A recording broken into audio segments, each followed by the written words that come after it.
Good morning.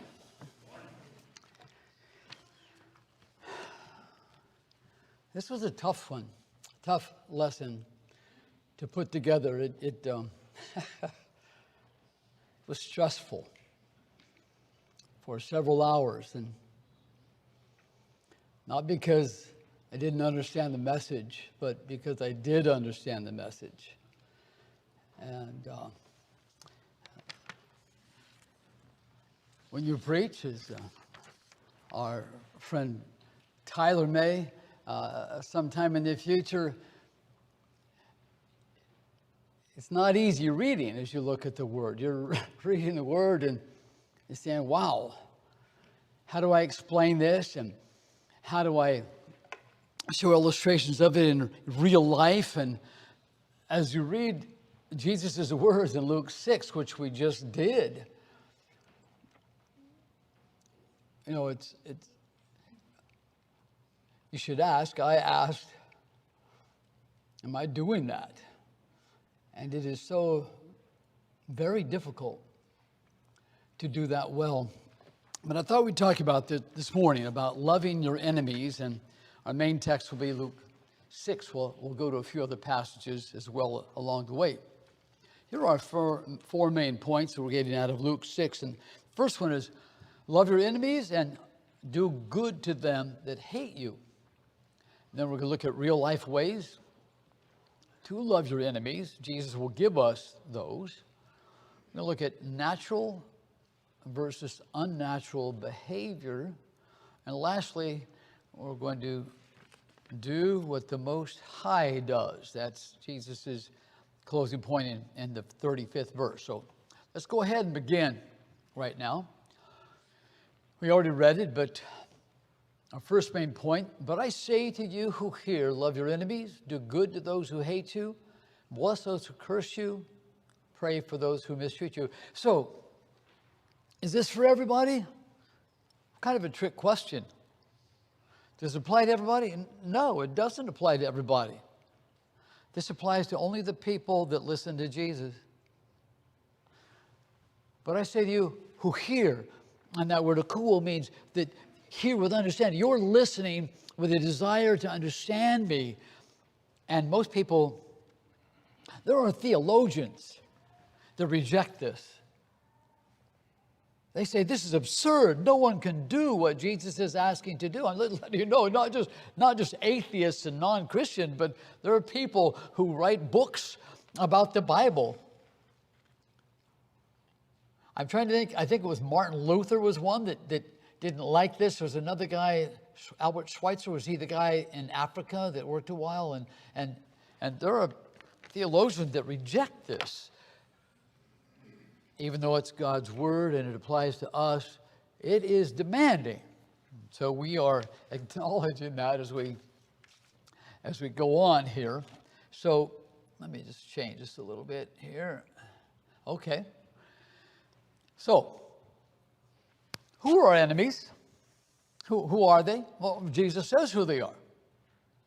Our enemies, he defines it. They're the people who hate us, who curse us, who mistreat you. And as he goes on, we'll see our enemies, he defines the people who hit us physically, and people who take our stuff, take the things that we own and we want, and so our enemies really define themselves. We don't go around saying, oh, that person's my enemy and so was that one. In fact, we may never label a single person ever, hopefully, as our enemy, but by definition, we have them. Anybody that curses us, hates us, mistreats us, hits us, takes our stuff, those are enemies. And that makes sense because you've had that happen. I don't know how many of you have been hit, but some of you. And once in my adult life did I kind of get blindsided. It happens, but more often it occurs when people hate us or these other things. So, well, who are enemies? They're people that fall under Jesus' definition right here. And the natural response when somebody proves themselves to be our enemy Natural response is, to get even, revenge, to hate, silent treatment, passive aggressive, puncture their car tires. I mean, there's a lot of options as natural responses. Even road rage. I hope it doesn't happen much anymore. I don't listen to news much, but I mean, there were times when several times a year someone was so angry they'd get out and shoot the other person that was driving the car that they were angry at. So all kinds of ways to respond naturally. Naturally means by instinct, by the physical desires, the desires of the flesh, me, mine, it's all about me. And Joseph Stalin, man, Hitler, he had 8 million people exterminated in the concentration camps. Stalin far more. Stalin, we don't even know the number, but you talk to historians, like Bill Downey, and Stalin somewhere between a low of 20 million, but upwards of 50 million of his own people murdered, tortured. And here's a quote from him, because I want you to, hopefully this is foreign to you, but we all have the desire to have a natural response when someone is mean to us. Here is a quote from Joseph Stalin from Time magazine, March 16th, 1953. He said this. He said, "To choose one's victim and prepare one's plan minutely to satisfy an implacable vengeance and then go to bed, there is nothing sweeter in the world." Whew. And he proved that. He proved that he meant that. I don't know if anybody has murdered more people than Joseph Stalin. So that's the worldly way, the natural way, the way that without God's guidance, we tend to lean as human beings, the things we have to resist as we go on living. So to love your neighbor is a very difficult thing. That too, especially some neighbors, but to love your enemies, very, very difficult. And we defined who they were already. Who are they? We talked about that. Natural response to personal justice. What's the unnatural response? And that's the Lord's instructing us how to respond. And he says, Samuel, man, you get treated this way, you're to love those people. That's the unnatural response. You are to love the people that hate you, curse you, mistreat you, hit you, take your stuff. Very unnatural. Very difficult for Christians to do. So, Lord, how can I love them? I don't even like them. How can I love them? We're not commanded to like them. This is agape love. This is the highest form of love there is. It's sacrificial. It's giving. It puts others in front of ourselves. Love your neighbor as yourself. Consider other people more important than yourself. We're not commanded to like them. Just so you understand this, especially for the kids. This isn't some kind of, I just love being around them kind of thing. We're not talking about an affection for our enemies right here. That's not what Jesus is saying. Now, if you can have compassion for your enemies, great. Great, if you've grown that much. But that's not what he's asking us to do. He's asking us to take action and not to have natural affection. You're not going to have to make this choice. Who would I rather spend time with today? Oh, man, I'd sure like to be with my enemies again, but would I rather be with my enemies or my parents? Oh, boy, that's silly. Silly. Not talking about having fuzzies, warm fuzzies for our enemies.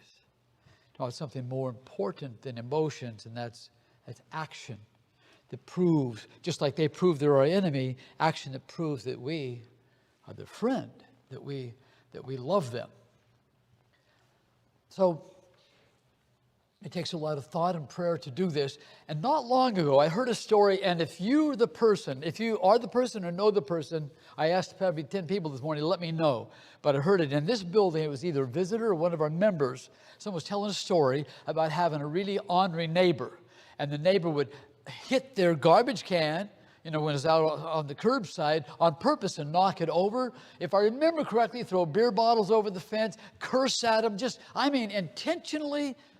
intentionally mean. And I wish I knew who it was, but if you do, let me know. So the Christian who lived next door, they just stayed kind, always friendly. When they could do a favor, maybe see something out amiss, they would do good to this neighbor. And the lady one day said, "Why are you so nice to us when we're so mean to you?" And that opened up a conversation. And the woman became a believer, followed by her whole household, because the people in the name of Jesus were loving their enemy. And she proved to be their enemy, and they loved her and her family in spite of that. So, like I said, if you know who that was, I'd sure like to hear who that was. Agape love, not the emotion, not the fuzzies, but the sacrificial love, the kind of love he's talking about right here. Love your enemies. That takes work. It takes work to get ourself to love someone that is not nice to us. It's a choice we make and a decision of the will, nothing to do with emotion. Not saying you can't have emotions with it, but it's not based upon emotion, but a choice that person, as mean as they are, is made in the image of God. They're precious to God, and they will be precious to me as well.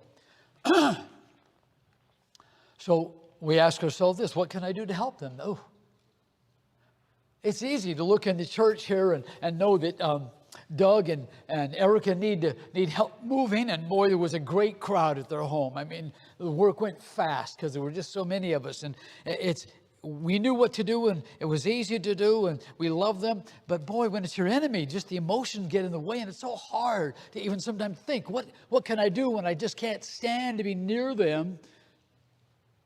But we're told by Jesus in verse 27, love them and do good to those who hate you. So it may take thought and it may take prayer. Father, help me ignore my natural feelings and do what I should do. There are 4 basic acts of love that Jesus lists here, and he even lists more in the passages we won't read, but he lists 4 from verse 27 through 35. We're to do good things to our enemies, not just smile at them, but something substantial. We're to bless our enemies, which means say good things. You can bless your enemies by complimenting them, by giving them information, direction someplace, by sharing the gospel. But to bless is to do so verbally, normally. We're to pray for our enemies. That can be tough to do. How often do you pray for your enemies? I wrote the sermon, and I know I don't pray for them enough. I just don't. And there are people who absolutely in the government consider themselves, this is not a political sermon at all, but there are people who absolutely hate Christians. Amen. And right now they're taking away the privilege of going to some of the government facilities, or not allowing people to worship God anymore on Sunday, and that used to be allowed. I think it was a law. It's going to the Supreme Court, but they hate us. And you know, when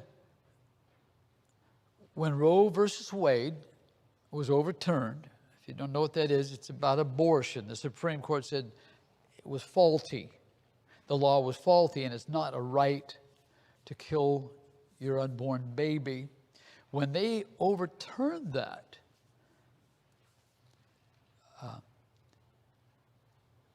pro-life centers, some were burned down, and churches were vandalized because we're the bad guys, right? We believe that the baby in the womb as a human being as God says it is. He calls it a child even when it's in the womb. We believe that, so we're the enemy. So I got a call from the police, and it was something about, there might be, I don't know what they said anymore, but it was something like, has there been any vandalism to your church building? Or we have a reason to suspect it. So get this, maybe it's not related, but I sent a picture to Mike Puttabo, wherever you are.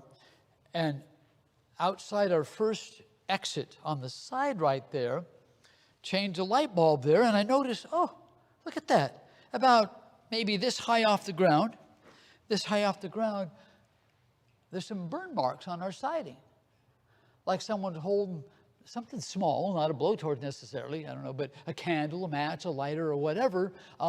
Sure looks like burn marks to me. Anyway, and so maybe the police were right. But my point is, there are those that see us as their enemy, and so they make that known. And we're to pray for them, and I don't know how often you do, but that was my question. Do you pray for your enemies? Because I do not pray enough for my enemies.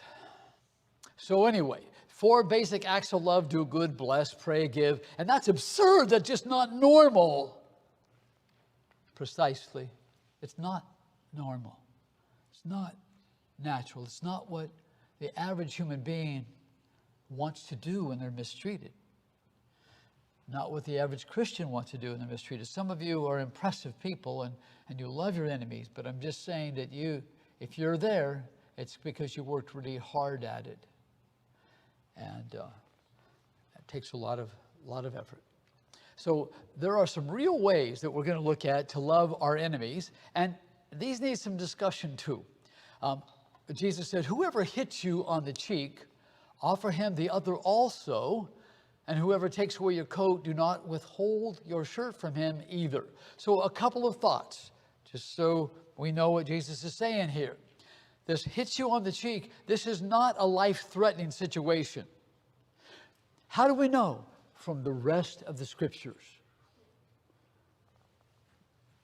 I believe, for the most part, Jesus is wanting us to take everything he says here literally, but Psalms 119, 105 says, 119, 160, Psalm 119 says, the sum of thy word is truth. So when we're looking for the truth, we look at all the context we can get. And as we look at context, this cannot be a life-threatening situation. How do we know? Well, Luke 22, let's see here. I'll put it up on the board. Luke 22, 36. Jesus is talking to his 12 apostles, and he says, if you don't have a sword, paraphrasing, sell your cloak and buy one. Each one of you, all 12. Why would Jesus want his apostles to buy a sword? So when they have the roasting hot dogs, they can use that over the... No, a sword can be offensive or it can be a defensive weapon. He's telling all 12 of them, well, 11, buy a sword.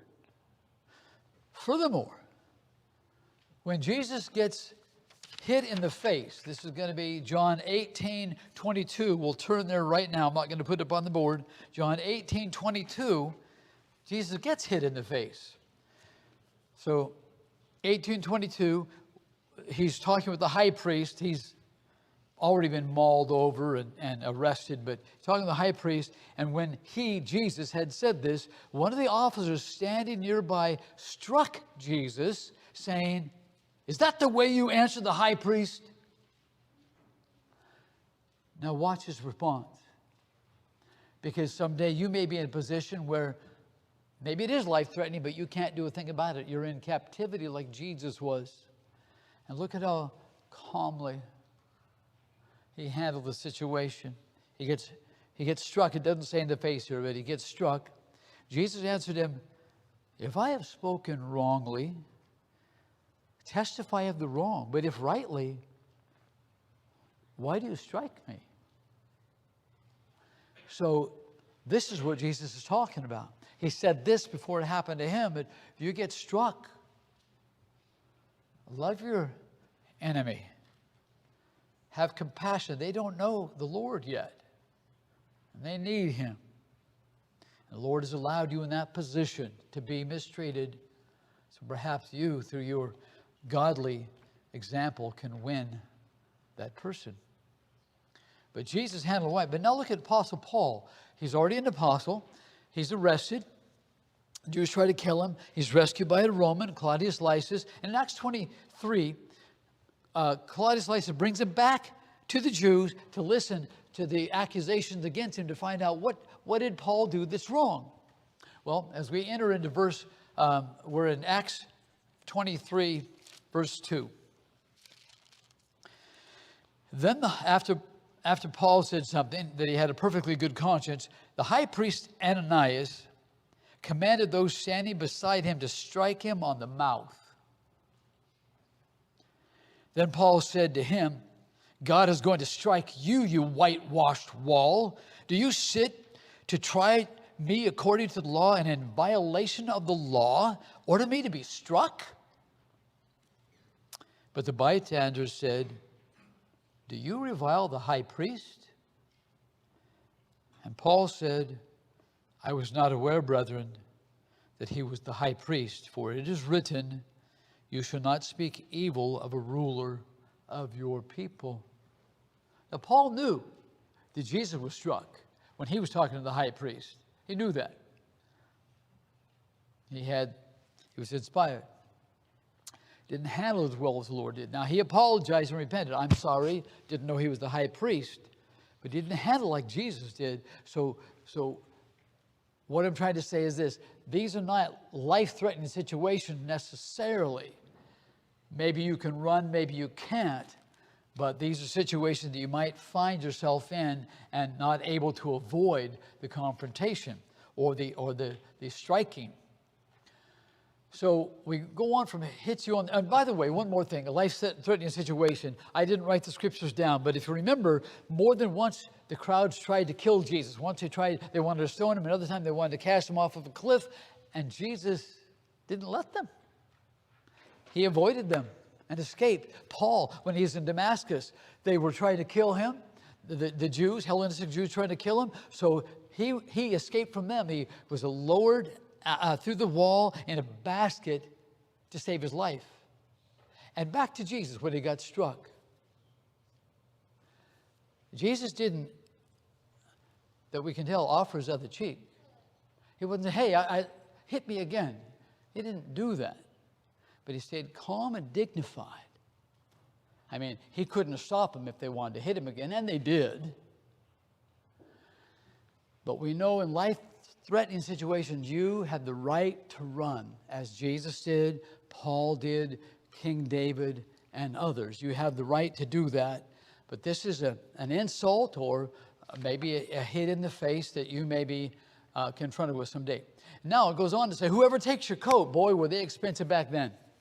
I don't know if anybody has a nice coat here where you paid $120, $200, but in the money back then, since they were all handmade, thread by thread, more expensive than that. It cost a lot of money for any piece of clothing. It says, if somebody takes your coat, do not withhold from him your shirt either. What? If he takes your coat, don't withhold from your shirt either. So, is this robbery? Is this theft? In fact, I put down here, I guess it doesn't matter. I guess it could be theft, it could be a legal order, because they didn't have to pay lawyers back then for small cases. They would just go to a judge, and the judge would decide how to handle the matter. But somehow, someone has extorted your coat from you. They've taken your coat. Well, think about that. So if you're a non-believer, or you're not intent on loving your neighbor, and someone is bigger than you and they take your coat, one option is to not say anything, not make them mad.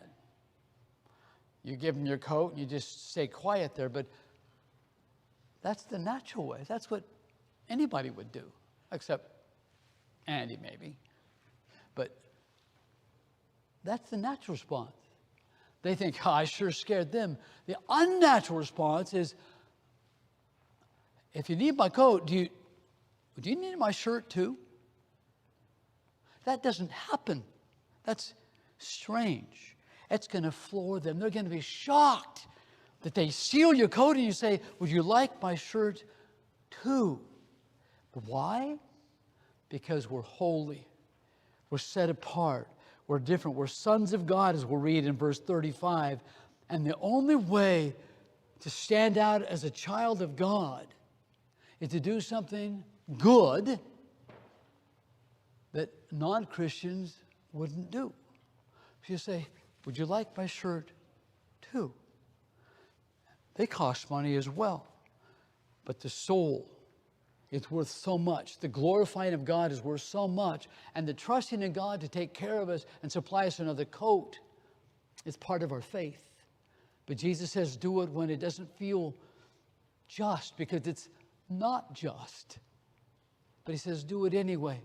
Not only let them have your coat, but your shirt too. Then their jaw drops. Then they go, what kind of person is Mike Franklin? He just offered me a shirt.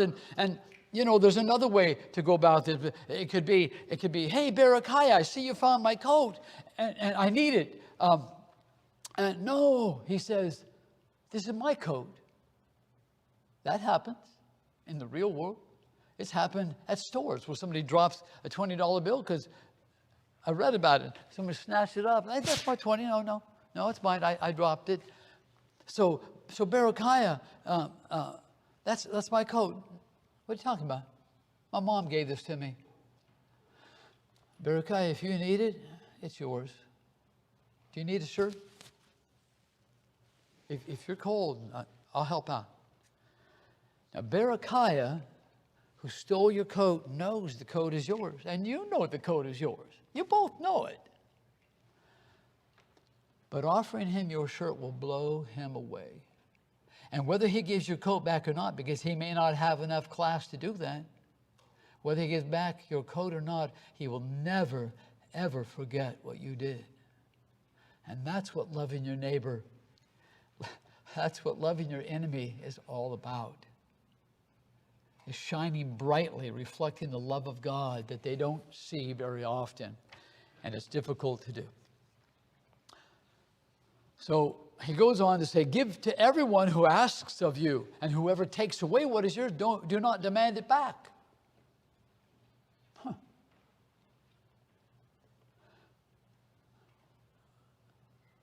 That's a tough one. You know, in preparation for this sermon, I borrowed this book from Mike Franklin. It's a Greek lexicon, just to test him. I've never offered it back, and I wanted to see, well, is he going to demand it back? And he never did, so I guess it's mine. I knew you'd be that way. So the point is this. They ask you for something. Do you give it to them? Do you always give it to them? Are there exceptions to this? Give to everyone who asks of you.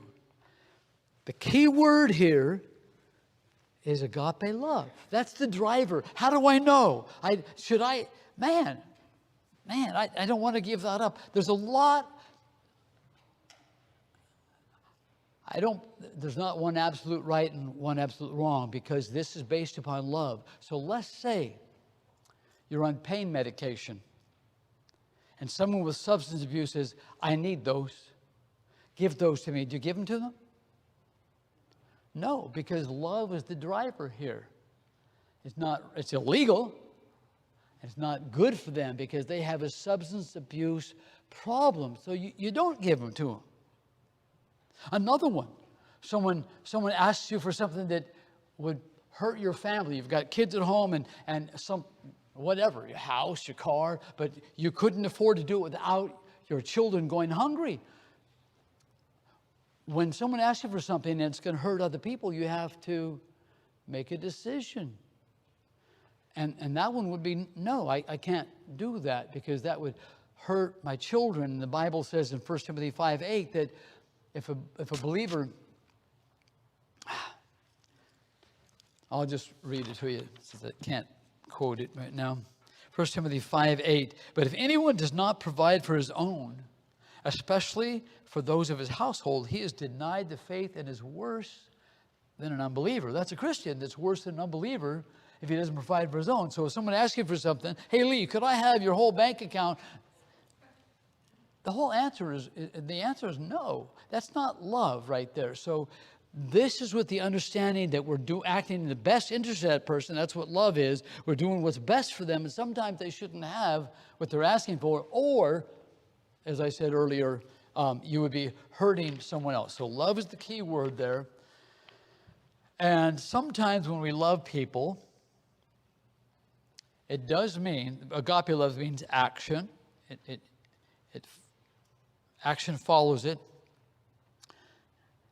Love does not always mean that doing what they want you to do. Love does not always mean doing what makes them happy.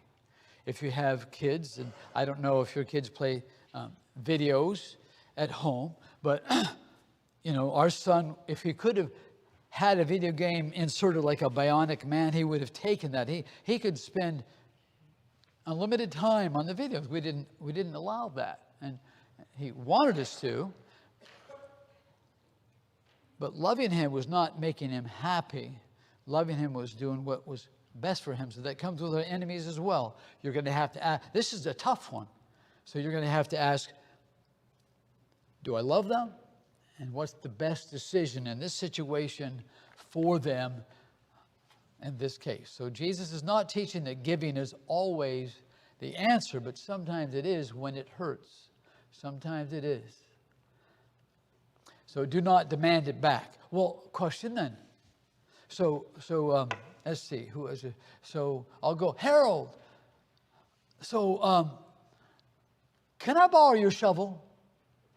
And so he says, yes. So Harold, I put Eric here, but so Harold expects the borrower to give it back. Can I borrow your shovel? Implies you'll get it back. You expect to get it back. If I don't give it back to you, can you ask for it back, Harold? Yeah, of course you can. Hey, Mike, are you done with my shovel? Do you need it any longer? Love? Need it any longer? Can I have it back now? It doesn't say you can't ask for it back. It says you can't demand it. If, let's say I'm Harold. If you don't give it back to me, I'm taking you to small claims court. I'm telling the elders. I'm going to write you up on neighborhood.watch or whatever that neighborhood thing is. You weigh the value and the balance. How much damage will it do by creating a huge fuss? Are there times to take someone to court? Absolutely. Of course there are. Yeah. But the idea here are small things like your coat, shirt, other things. I don't mean super small, but love is the driver. What good or bad will result from giving it to them? So you can ask for it back, but in this case, not demand it back. Are there exceptions? Plenty of exceptions. Plenty of exceptions. 2 Thessalonians 3:10, it says this, that if a person won't work, don't let them eat. Hey, so they were expecting the second coming immediately, and so some of them weren't working. And Paul wrote to the Thessalonians about them. And he says, I want you all to work. And I'm paraphrasing, of course. And he says, and if a person won't work, verse 10, for even when we were with you, we used to give you this order. If anyone is not willing to work, then he is not to eat either. It doesn't mean he's not allowed to eat something he finds on the ground or on a fruit tree, but we're not to feed them.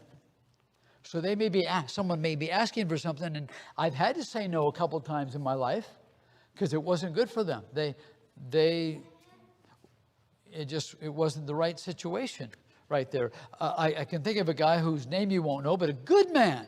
He had, according to him, 2 small fortunes, and I believe it because he was very generous. 2 small fortunes, one he inherited, and I don't know how he got the other one, auto accident. He gave all that money away. He loved giving money to people, but he would ask to borrow money,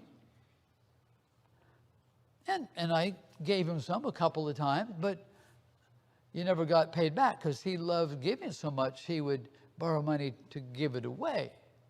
And so the last time he asked, I said, I don't think that's the right thing to do. I'm going to have to pass on this one. So there are exceptions. If they won't work, don't let it meet. 1 Timothy 5, we talked about that already. If it's going to hurt your family, then if you give something away that is so precious, it takes away your ability to make a living or whatever you can't afford to feed your children, not right. You'd be worse than an unbeliever to give that away. All right. Verse 31 under this section, treat others the same way you want to be treated. Now, that's a no-brainer, right? We understand that. Man, I'm thinking about doing this because they did that, and would I want them to react in the same way? That's a really nice way to ask yourself the question, would I want what I'm planning to do to them, is that right and just or not? Would I want them to treat me that same way? So would I want them to treat me with harsh words or gentle words? Family or foe? Would I want them to take revenge on me or to show me grace and mercy and forgiveness? Would I want them to speak the truth to me or not? Would I want them to share the gospel with me? Or if I wasn't a Christian, on the day of judgment, would I wanted them to tell me about the gospel or remain silent? Just treat people the way that you'd want to be treated. And when in doubt, remember this verse. Treat others the way you want to be treated. So just a quick thing here. How am I doing? There are a lot of religions and philosophical things from the Greeks and so forth that kind of convey this idea, but it's differently. They say this in the negative. Here's what Confucius says. Confucius said, never impose on others what you would not choose for yourself. But there's a major difference. Everyone that I could find, from Confucius to Hindu saints to two Jewish saints from the Talmud and from Hillel, and everyone that I could find that says, well, I'll read another one. This is from Tobit, an apocryphal book. Do that to no man which thou hatest. All right. The Talmud, what is hateful to do, do not do to your neighbor. Greek philosophers and Hindus say the same thing. But notice the difference. They're telling you not to do something. How does that help your neighbor? How does that bless them? Oh, don't do that because that would be mean. And don't. But it doesn't tell you to do good. Jesus did just the opposite. Jesus said, treat others the way you want to be treated. He's saying you love them. You do good to those that hate you. You go out of your way to do something good, not out of your way to not do something bad. Huge difference between the two. The Bible has the positive. All the others that I can find all have the negative right there. I just thought that was God's glory coming out in His Word. Natural versus unnatural behavior. So Jesus is going to ask three questions. If you love those who love you, what credit is that to you? For even sinners love those who love them. We've seen that all of our lives. If you were a non-Christian for a while, I'm sure you loved somebody that loved you before you were a Christian. Dictators do that, and normal people do that across the world. Sinners can love each other when the other person loves them. What credit is that? He goes on to say, even sinners do that. You don't stand out. Don't show God's glory. Verse 33, if you do good to those who do good to you, what credit is that? Even sinners do the same. The last question, similar. If you lend to those from whom you expect to receive, what credit is that to you? Even sinners lend to sinners in order to receive back the same amount. Everybody does that. So if we do that, we don't stand out. God's glory doesn't show. We're just another person like everybody else, Hindus or atheists or whatever. So Jesus says those things are no big deal because everybody does them. Natural action, these are all natural actions by people who don't know God. But unnatural reactions by God's people are different. We're to love our enemies so hard to do. And so amazing that it amazes even Christians, I think, sometimes. When I know about another Christian that loved their enemy, I go, wow, like that person who was kind to their neighbor, who was mean to them. I said to myself, wow, I'm proud of that person. That's edifying. So, unnatural reactions, just to make sure I say it, they take a lot of commitment to the Lord, because they're so hard to do. They take a lot of effort. And there's one more thing at least they take, and that's forethought. We don't do them naturally necessarily, so we have to think about that ahead of time. And what am I going to do if this happens to me? So we're kind of ready as best we can be, so we can be unnatural in the sight of the world and love the people that mistreat us. Our last verse, I titled it, Do What the Most High Does. That's God. But love your enemies and do good and lend, expecting nothing in return. Jesus is kind of summarizing, repeating. And your reward will be great, and you'll be sons of the Most High, for he himself is kind to ungrateful and evil men. Just a couple of things here. Your reward will be great. When? Now? Or when you get to heaven? And scholars are divided for good reason. Jesus doesn't say. But will you, if you love your enemies, will you receive any rewards, meaningful rewards now? Of course you will. Even if God doesn't providentially send down financial blessings on you, you will have this peace that says, thank you, God. Thank you. It was such a struggle for me. Thank you for helping me treat them with kindness and getting through this. And now they're my friend, like those mean neighbors beside the Christian. The reward will be great, and maybe God will providentially bless you. The second thing is that when we do this, it shows that we're sons of God, because that's unnatural. It doesn't happen by accident. People don't just do that because they feel like it, because our feelings tell us not to love our enemies, not to be kind to them. And so we become like our Father. He loves his enemies, Romans 5. It says that Jesus died, something like, I'm paraphrasing, but Jesus died for us while we were yet enemies. God loves enemies. He's merciful to all. And everyone that's ever sinned is an enemy of God. And he loves them in spite of that. And that's why he wants us to love his enemies. One more way that we might win them to Jesus is by kindness and love, by imitating our Father. So you kind of have to read between the lines in this short section. But you don't have to read between the lines of read all of Matthew or all the New Testament.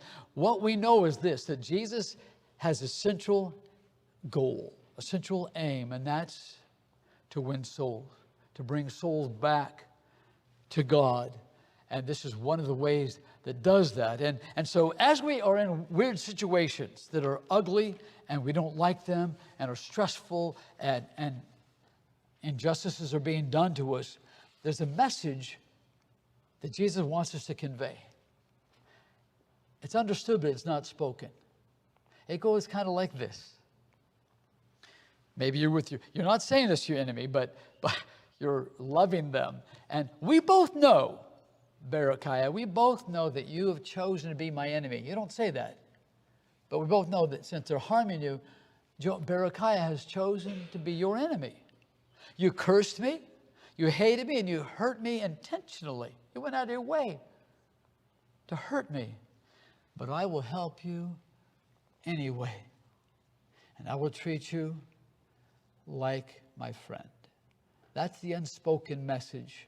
It stands out. You don't have to say it because it's so unusual, so unnatural, that people will notice that when we treat them in that way. And so very few things that we will do in this life that are more important than showing love, the love of Christ to people who have proven or chosen to get on our nerves, constantly harass us, persecute us for our faith, and make life unpleasant for a moment. It's not natural, and only godly people, only the faithful will love their enemies. The rest will respond with lawsuits and attacks of their own, slander and revenge, but that's not us. We've chosen a different path, a difficult path, but a great path. Nothing more noble, nothing more rewarding, nothing better for the souls of other people as well as our own soul. So I know that you will love your enemies and work on it as I need to, and do good to those that persecute you, bless those that curse you, and so forth. You do that and the world changes. Maybe just a little bit, but the world around you, that small section, changes when you love your enemy. And if no one else benefits, you certainly will. That's the Word of God that we wanted to look at today. Love your enemy and do good to those that hate you. Thank you so much. At this time, we're going to have our song of invitation. We'd love it if someone here would express any spiritual needs that they might have or want to become a Christian. You have a chance to do that right now while we stand and sing the song of invitation.